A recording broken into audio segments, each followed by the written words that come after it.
بسم الله الرحمن الرحيم. السلام عليكم ورحمة الله وبركاته.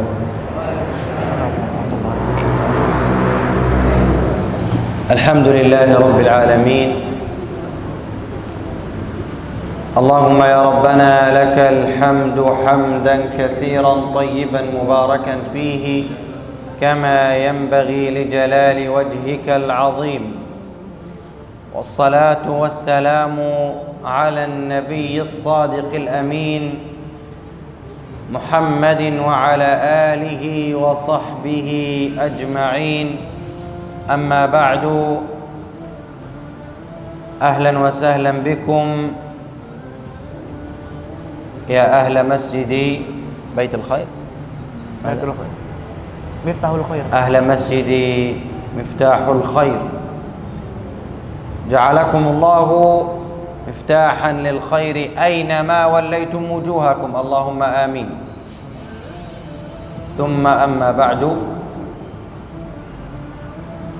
فإن الله سبحانه وتعالى قال في سورة القدر: إنا أنزلناه في ليلة القدر وما أدراك ما ليلة القدر. إنا أنزلناه يعني القرآن في أي ليلة؟ في ليلة القدر. ثم يخاطب نبيه: وما أدراك ما ليلة القدر.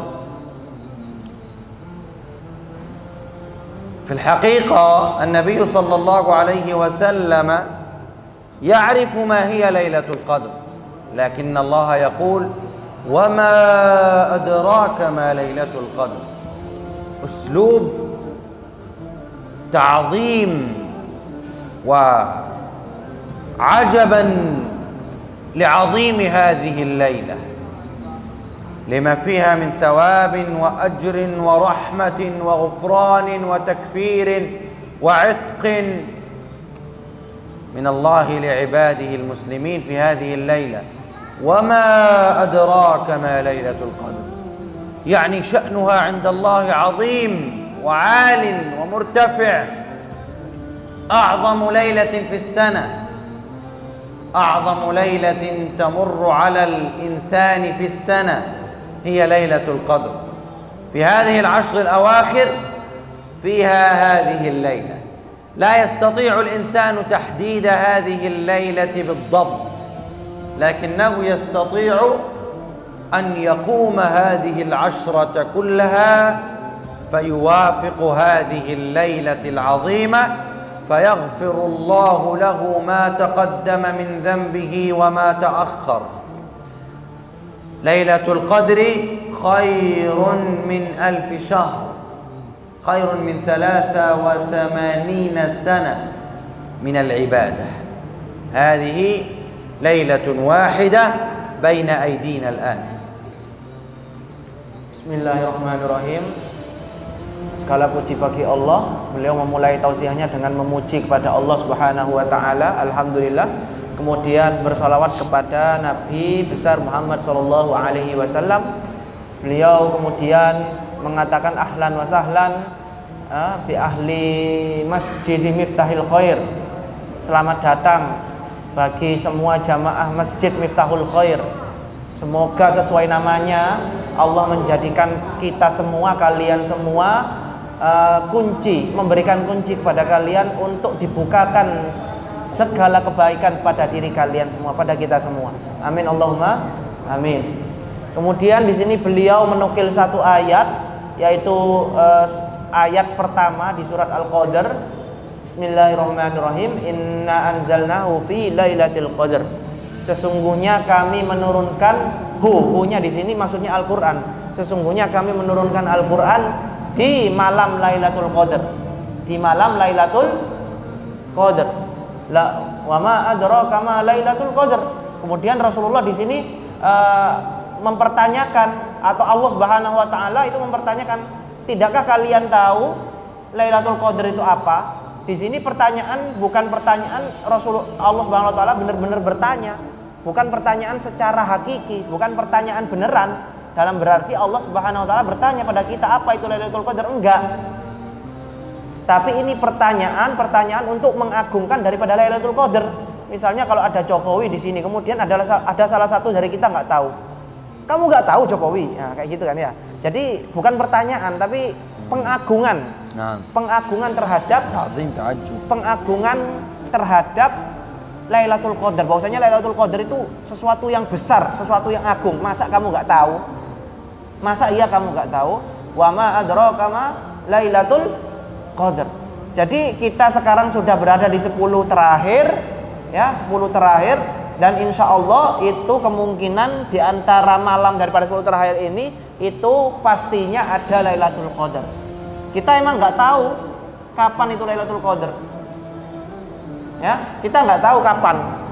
Ya, kita nggak tahu. Tapi dengan kita istiqomah ibadah di 10 terakhir ini terutama, ya paling tidak sholat isya jamaah, kemudian sholat tarawih witir jamaah, insya Allah kita akan mendapati daripada bulan, insya Allah kita akan mendapati daripada malam Lailatul Qadar. Pasti itu. Ketika emang kita setiap hari jamaah, setiap hari ibadah dengan benar, setiap malam, insya Allah kita akan mendapati malam Lailatul Qadar, walaupun kita tidak tahu kapan malam Lailatul Qadar itu turunnya, terjadinya itu kapan. Wa ma adraka ma Lailatul Qadar. Lailatul Qadari khairum min alfi syahr. Ketahuilah bahwasannya malam Lailatul Qadar itu kenapa kok bisa seagung itu, kenapa? Apa yang membuat dia agung? Khairun min alfi syahr. Ya, jadi malam Lailatul Qadar itu lebih baik daripada 1000 malam. Kalau kita tahunkan 1000 malam, 1000 bulan itu sekitar 83 tahun. Kita bisa bayangkan, kita ibadah 1 malam saja, ya, itu ibadah kita di malam tersebut, misalnya baca Al-Quran satu lembar saja, itu lebih baik daripada bacaan Al-Quran kita selama 83 tahun. Bahkan kita pun nggak tahu akan sampai ke umur 83 tahun atau enggak, jarang sekali umat Nabi Muhammad sampai ke umur 83 tahun, jarang, ya. Oleh karena itu malam Lailatul Qadar ini sangat-sangat agung sekali, sangat agung sekali. Itu bonus dari Allah Subhanahu wa taala untuk kita semua, kesempatan bagi kita, jangan kita sia-siakan. لو عرض عليك أحد الأغنياء أن تعمل عنده سنة كاملة ثم تستريح بعدها 83 سنة ويعطيك أجرك في كل شهر وأنت في بيتك نائم لا تعمل ولا تتعب، أنت تعمل سنة مقدما ثم بعد هذه السنة مدفوعة الأجر، سيعطيك أجر 83 سنة بدون أن تعمل، فكيف سيكون الرد؟ طبعا ستوافق، كلنا سنوافق، أنا سأصرف طوال حياتي وآخذ النقود بدون عمل ولا تعب بكل راحة. فكيف إذا قال الله لنا هذه ليلة، يعني المسلم يجتهد في هذه 10 فقط، 10 ليالي تمر بسرعة البرق، أياما معدودات، ثم إذا أدركت هذه الليلة تتقاضى أجر 83 سنة من العبادة، من الصيام والقيام والتصدق والنفقة والأعمال الصالحة. ليلة واحدة، حتى تدرك هذه الليلة لابد أن تجتهد في 10 الأواخر كلها، كما كان النبي صلى الله عليه وسلم يستقبل 10 الأواخر. كان إذا جاءت 10 الأواخر يستقبلها بكثير ذكر وتلاوة قرآن وقيام ليل، هكذا كان حاله صلى الله عليه وسلم. Jadi analoginya seperti ini loh, permisalannya atau analoginya, ya, untuk mempergampangkan kita memahami malam Lailatul Qadar. Misalnya nih, ada orang kaya, ada perusahaan yang memperkerjakan kita 1 hari saja, 1 malam saja kamu kerja, 1 malam saja kamu kerja, tapi nanti setelah kamu 1 malam kerja, 1 hari saja atau 1 malam saja kerja, nanti kamu akan digaji setiap bulan selama lebih dari 83 tahun. Gajinya besar. أنت ستعمل ليس ليلة بل ستعمل عنده 10 سنوات للحصول على هذا العرض. Ya, jadi kita itu ya. Jadi kita cuma kerja 1 malam saja, tapi kita akan digaji setiap bulan dengan gaji yang besar selama lebih daripada dari 83 tahun. Apakah kita nggak mau menerima penawaran seperti itu? Mau nggak kira-kira? Mau kan? Ya, kalau orang yang berakal, nggak usah orang yang pinter lah, orang yang punya akal lah, nggak gila ya, pasti mau. Nah, ini tawaran dari Allah. Ini tawaran dari Allah. Bedanya mungkin Allah nyuruh kita ibadah lebih banyak gitu. Allah nggak ngasih langsung ya, waktunya itu kapan gitu. Tapi kan ya hampir sama. Apalagi ini ibadah pahalanya pahala akhirat. Ya, maka sebagai orang yang berakal, otomatis kita tidak akan dianggap gila jika kita nggak mau menerima daripada tawaran yang ditawarkan oleh Allah Subhanahu wa taala. في مساجد فلسطين في كل عام يقومون العشر الأواخر كلها في المسجد بعد صلاة التراويح ينصرف الناس إلى بيوتهم لقضاء حاجاتهم بعد 2 ساعات من صلاة التراويح يرجعون إلى المساجد تفتح المساجد ويأتي الرجال والنساء والناس جميعا فيقومون الليل حتى صلاة الصبح يأكلون طعام السحور في المسجد ثم يصلون الفجر وينصرفون إلى بيوتهم يقومون هذه ال10 كلها في كل يوم يرجعون بعد صلاة التراويح ب2 ساعات بعد أن يستريحوا ويعني يذهبوا لزيارة الأقارب ويرجعون إلى المساجد فترى المساجد طوال الليل مضيئة وهناك من يقرأ القرآن وهناك من بل هناك أناس ينوي اعتكاف ال10 الأواخر كاملة يحضر ملابسه وأمتعته ويبقى في المسجد لا يخرج من المسجد أبدا 10 أيام لا يخرج من المسجد أبدا فقط في داخل المسجد يصلي جميع الصلوات ويختم القرآن في كل يوم مرة أو في كل 3 أيام مرة يختم في 10. هناك من يختم في 10 الأواخر القرآن 10 مرات في 10 الأواخر فقط في 10 أيام يختم 10 مرات وهناك من يختم 5 وهناك من يختم 3 في كل 3 أيام يختم مرة يعني في كل يوم 10 أجزاء يقرأ من القرآن يبقى في المسجد اعتكافا متأسيا بالنبي صلى الله عليه وسلم حيث كان النبي صلى الله عليه وسلم إذا جاءت ال10 الأواخر لم يخرج من مصلاه وكذلك الصحابة لم يخرج من مصلاه جعل مع أهله بعض الأموال للنفقات ثم ذهب إلى المسجد لا يخرج منه أبدا حتى صباح يوم العيد يخرج لصلاة العيد فيكتب الله له أجر الاعتكاف كاملا وهذا أجر عظيم وفي فلسطين يفعلون هكذا خلاص من يوم أمس بدأوا هذا الاعتكاف هناك من يصلي ويعني يعتكف الليلة ويرجع من صلاة الصبح وهناك من يبقى في المسجد اعتكافا كاملا هذا يريد أن يغتنم هذه حقا يريد أن يتحصل على هذا الأجر الكبير عند الله عبادة 83 سنة من شهد ليلة القدر غفر له ما تقدم من ذنبه وما تأخر أجر عظيم كأنه يحج ويرجع بل أفضل من أجر الحج لأن الله أعد للقائمين ليلة القدر أفضل ليلة في السنة أفضل من يوم عرفة وأفضل من أي ليلة في السنة. Jadi kalau orang Palestina itu ketika menyambut 10 akhir bulan Ramadan, jadi mereka setelah sholat tarawih itu kembali sebentar ke rumahnya 2 jam ya, 2 jam istirahat, beres-beres atau kumpul-kumpul keluarga, ziarah silaturahim, ke keluarga, ke tetangga gitu ya. Setelah itu kembali lagi ke masjid, sampai itikaf sampai pagi besok, sampai sholat subuh baru keluar. Seperti itu. Bahkan جميع يصلي يعني الصلاة تكون جماعة هناك الإمام ويقرأ وصلاة لا يأتي إلى المسجد ليجلس بل هناك الصلاة ya. Kemudian mereka itikafnya juga nggak sendiri-sendiri. Jadi di sana itu ada imamnya mungkin sama ya kayak di sini ya Indonesia ya. Kalau di masjid-masjidnya besar itu ya. Jadi ada imamnya untuk qiyamul lail itu ada sendiri, sama. Ya, bahkan ada orang Palestina ya. لكن هذا في كل المساجد ليس الكبير فقط. Ya. Tapi kalau di Palestina itu semua, kalau di sini kan nggak semuanya ya. Kalau di Indonesia nggak semuanya masjid itu ada agenda qiyamul lail, nggak semuanya. Tapi kalau di Palestina itu pasti setiap masjid ada agenda qiyamul lail, ada imamnya sendiri, sholat di sana. Ya. Jadi itu untuk menyemangati ya daripada para masyarakat di sana. Kemudian bahkan di 10 terakhir itu ada yang dari mereka itu langsung niat. Nah, jadi langsung di awal 10 akhir itu langsung bawa barang-barangnya, baju-bajunya, perlengkapannya dia bawa ke masjid, niat iktikaf tinggal di sana selama 10 hari. Yaumul Id. Sampai hari Id, baru setelah hari Id dia kembali lagi ke rumahnya.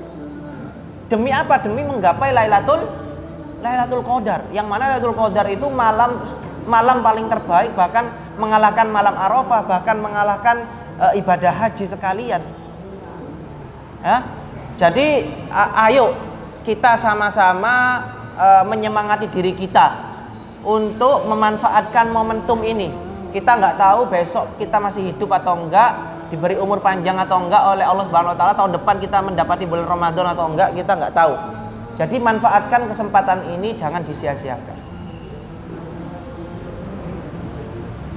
والبشرى لكم في نهاية حديثي أن من قصر في أول رمضان، من لم يختم القرآن، من لم يتصدق، من لم يصلي كل صلاة القيام التراويح وغيرها، من لم يصلي الصلوات المفروضة في جماعة في المسجد، فرمضان لم ينتهي بعد. ما زال هناك صلاة التراويح، ما زال هناك الليالي العظيمات، ما زال المجال للصدقة مفتوحا، وللبر ولصلة الأرحام والجيران والأقارب مفتوحا، ومجال الإنفاق مفتوح، ومجال العبادة والقراءة القرآن والذكر، كل مجالات العبادة ما زالت مفتوحة، ورمضان لم ينتهي بعد. فأسرعوا يا من قصرت في 20 الأولى، لا تضيع 10 الأواخر، ففيها ليلة خير من 1000 شهر. هذه بشارة من الله أنه جعل أعظم ليال في رمضان هي الليالي الأخيرة، لكي يعتبر الإنسان أنه إذا قصر في الأولى فإن الذي في الأخير هي أعظم من الأولى، فإن قصرت في الأولى فاغتنم في الأخرى فهي أعظم من التي قصرت فيها، وسيكتب الله لك الأجر كاملا إن شاء الله. Di sini Allah beliau akan memberikan kabar gembira bagi kita semua. Mungkin di antara kita di 20 awal bulan Ramadan kemarin itu ibadahnya kurang kenceng, jamaahnya kurang kenceng, baca Al-Qurannya kurang kenceng, sholat sunnahnya kurang kenceng, baca Al-Qurannya kurang kenceng, infak sodakonya kurang kenceng. Nah ini masih ada. Beliau menyampaikan kabar baik bahwasanya Ramadan masih belum pergi, masih ada 10 hari terakhir. Jadi jangan bersedih, jangan kecewa, ayo bangkit. Bahkan saking sayangnya Allah Subhanahu wa taala sama kita, Allah jadikan 10 akhir itu adalah 10 yang paling lebih baik, lebih agung daripada hari-hari sebelumnya Ramadan, karena di sana berkemungkinan ditemukannya Lailatul Qadar. Oleh karena itu ayo ya, yang ibadahnya masih malas-malasan di awal kita perbaiki.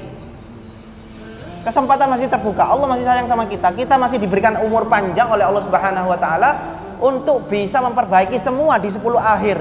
Bahkan 10 akhir ini itu lebih baik, lebih agung daripada 20 awal yang telah kita lalui sebelumnya. أخبرنا النبي صلى الله عليه وسلم أن هذه الليلة العظيمة تكون ليلة فردية، وهذه الليلة بعد صلاة العشاء هي ليلة فردية، ليلة 21. بالأمس كانت ليلة 20 واليوم هي ليلة 21، لأن غدا هو 21 من رمضان، صحيح؟ لا غدا 22. الآن بكرة هذه الليلة 22 ليلة 22 أو 22 نعم. في الليلة الماضية كان 21. من لم يقم ليلة أمس فليقم هذه الليلة، وليقم ليلة الغد. خلاص يؤجل كل مشاغله فنفسه أن يقيها من حر جهنم أفضل من مشاغله الدنيوية، أفضل من بيعه وشرائه في الليل، أفضل من لهوه وجولته وسياحته في الليل. خلاص اقضي حاجتك في النهار ثم تفرغ في الليل للعبادة فقط. بعد صلاة التراويح إما أن تقرأ القرآن طوال الليل أو تسبح أو أن تنام قليلا ثم تستيقظ لتكمل الصلاة والقرآن أو أن تجلس تستغفر. كل عبادة في هذه الليالي أجرها عظيم، فإن كان لك حاجة فسارع بقضاء حاجتك أثناء النهار حتى لا يخدعك الليل، فالليل قصير، وتستغله في عبادة الله. أقول ما تسمعون وأستغفر الله لي ولكم.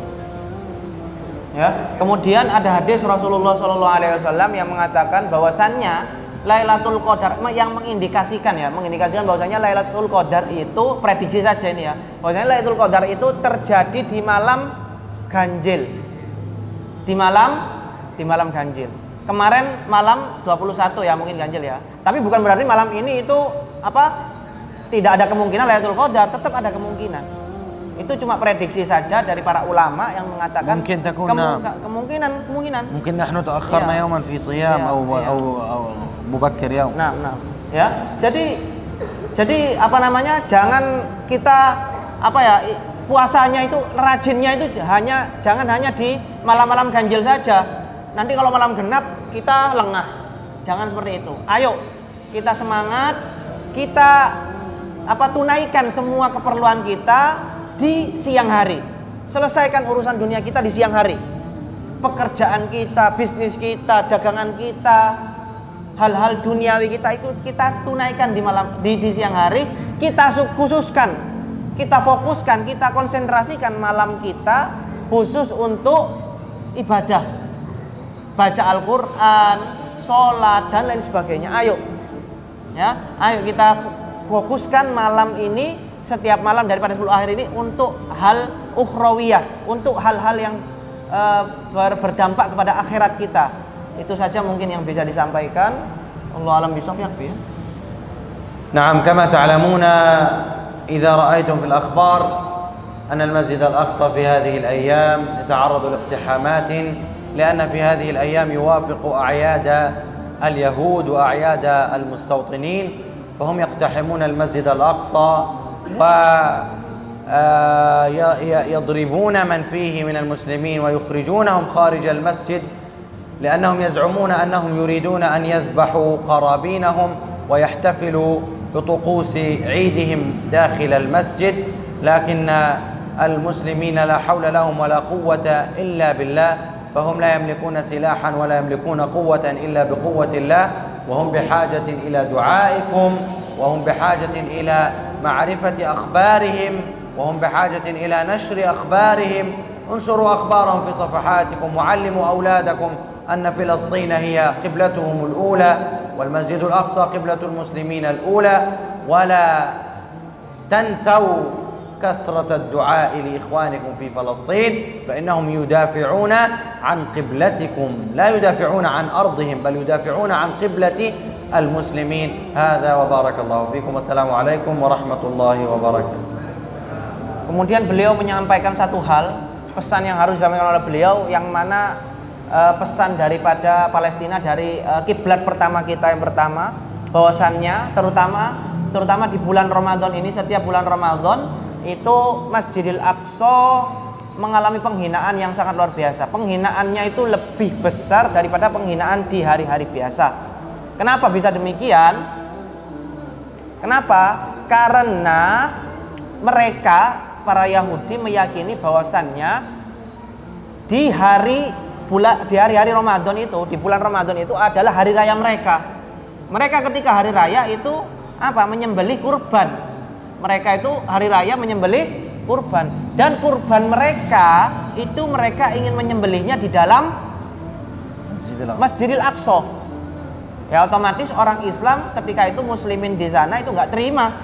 Kok bisa mereka akan menyembelih, membawa najis, kotoran ya ke Masjidil Aqsa, tempat kita ibadah, kiblat pertama kita. Ya, oleh karena itu banyak terjadi bentrok demi mempertahankan daripada kehormatan Masjidil Aqsa. Saudara-saudara kita dipukul, saudara-saudara kita diusir, dilarang untuk sholat di dalam, saudara-saudara kita dihinakan, para perempuan dicopot hijabnya, dipukuli sampai berdarah, di setiap hari ada syahid. Ya, banyak sekali kejadian dan hampir setiap hari itu ada syahid. Ya. نعم منذ بداية السنة هذا حتى الآن 100 شهيد 102. Kemudian يعني 4 أشهر اليوم نعم 12 كل يوم شهيد. 102 شهيد منذ عام 2023. Jadi mulai awal tahun 2023 beliau mengatakan itu hampir setiap hari ada syahid. Kalau dihitung sampai sekarang syahidnya itu berapa? 103 syahid. 103 syahid yang tewas di medan atau di tanah Palestina atau Masjidil Aqsa. Ya. Jadi apa yang harus kita lakukan? Ya kita harus mengetahui. Ya, kita harus mengetahui, kemudian kita kasih tahu anak cucu kita bahwasannya Masjidil Aqsa itu kiblat kita yang pertama. Rasulullah dan para sahabatnya dulu sholat menghadap Masjidil Aqsa selama 17 bulan sebelum menghadap ke Masjidil Haram. Rasulullah menghadap ke Masjidil Aqsa selama 17 bulan. Kita edukasi anak kita, ya, bahwasanya Masjidil Aqsa itu masjid kita semua, kiblat kita yang pertama. Ya, kita umat Islam dulu sholatnya itu pertama kali menghadap Masjidil Aqsa. Kita harus edukasi. Ya, kita harus mendoakan saudara-saudara kita yang sedang berjuang membela masjid kita, kiblat kita. Ya, kalau kita nggak bisa kontribusi apa-apa, minimal kita doakan mereka. Ya, kita setelah kita mengetahui, ya, sesungguhnya doa itu adalah paling lemah-lemahnya imam, tapi nggak apa-apa. Ya, minimal kita ada kontribusi, yaitu doa. Kalau bisa ya kita lebih. Mungkin itu yang bisa disampaikan. Wallahu a'lam bishawab. Saya kembalikan ke moderator. Assalamualaikum warahmatullahi wabarakatuh.